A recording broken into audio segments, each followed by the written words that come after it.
Assalamualaikum warahmatullahi wabarakatuh. Saya Yuniar Ilmi dengan NIM 9312089919. Saya dari kelompok 11. Kelas Legal Audit Syariah B. Di sini saya akan menjelaskan materi dari kelompok 5 yang berjudul Urgensi Akad pada Lembaga Keuangan Syariah. Di sini membahas tentang 4 poin. Untuk poin yang pertama, ada pengertian akad menurut para ahli. Kemudian poin yang kedua, syarat dan rukun akad. Yang ketiga, perbedaan akad dalam hukum Islam. Kemudian yang terakhir, pembagian akad menurut fikih.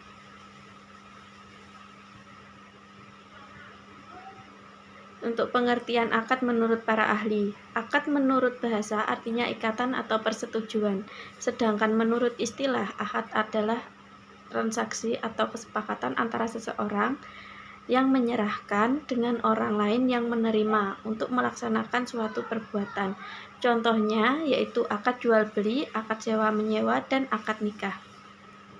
Dasar hukum dilakukannya akad adalah Quran Surat Al-Ma'idah ayat 1, yang artinya, hai orang-orang yang beriman, patuhilah akad-akad itu. Kemudian akad menurut para ahli. Di sini ada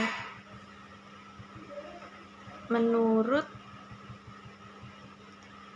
Wahab Zuhaili, artinya akad dalam bahasa Arab, ikatan antara ujung-ujung sesuatu, baik ikatan itu secara nyata atau maknawi yang berasal dari satu sisi atau dua sisi.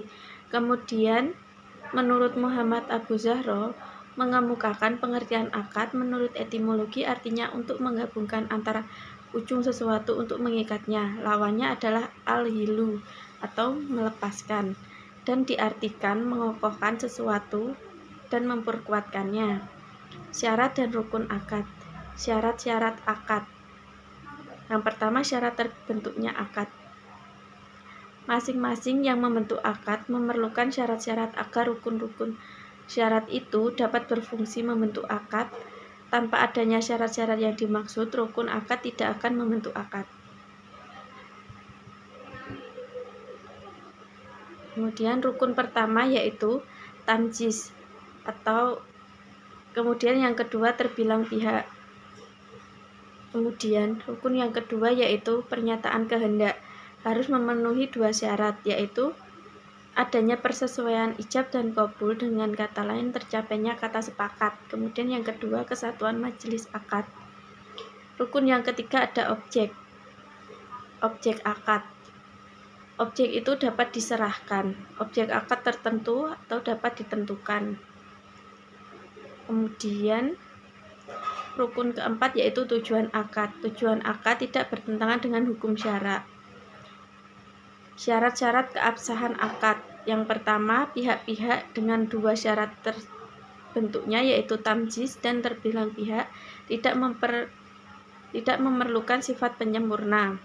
Kemudian yang kedua, pernyataan kehendak. Yang ketiga, objek akad.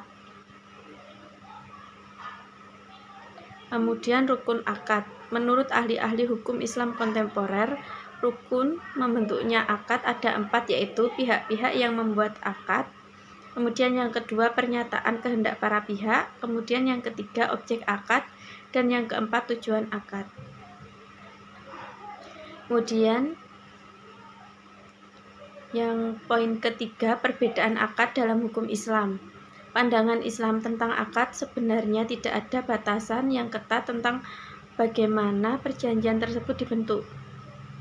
Beberapa pembatasan yang ada dalam kitab fikih klasik sebenarnya sebagian besar adalah cakupan dari beberapa bentuk perjanjian yang ada pada masa kitab tersebut disusun. Walaupun banyak kitab-kitab fikih yang membatasi pembahasan akad dengan membahas bentuk-bentuk tertentu dari akad, namun pembahasan tersebut sebenarnya pembahasan secara sekilas tentang hukum perjanjian dalam Islam yang ditetapkan oleh para ulama fuqaha. Dalam perjanjian dapat dilihat beberapa aturan dasar atau prinsip hukum muamalah dalam Islam, antara lain Pertama, pada dasarnya semua bentuk muamalah dibolehkan kecuali bagi mereka yang ditentukan secara independen dari Al-Quran dan As-Sunnah.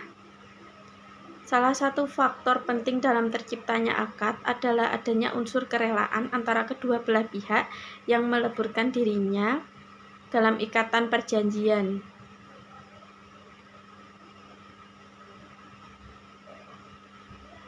Kemudian poin yang keempat ada pembagian akad menurut fikih. Akad dapat dibagi menjadi beberapa kelompok, antara lain yang pertama akad muawadah. Akad muawadah merupakan akad tukar menukar hak atas dasar timbal balik. Di sini ada akad jual beli, ijaroh, dan jualah. Kemudian yang kedua ada akad irfaq. Akad irfaq dibagi menjadi akad khord dan akad ariyah. Kemudian yang ketiga ada akad tabaru. Akad tabaru adalah bentuk akad yang dilakukan dengan tujuan kebaikan dan tolong menolong, bukan semata-mata untuk mencari keuntungan komersial. Contohnya ada hibah dan wakaf. Kemudian ada akad itiman.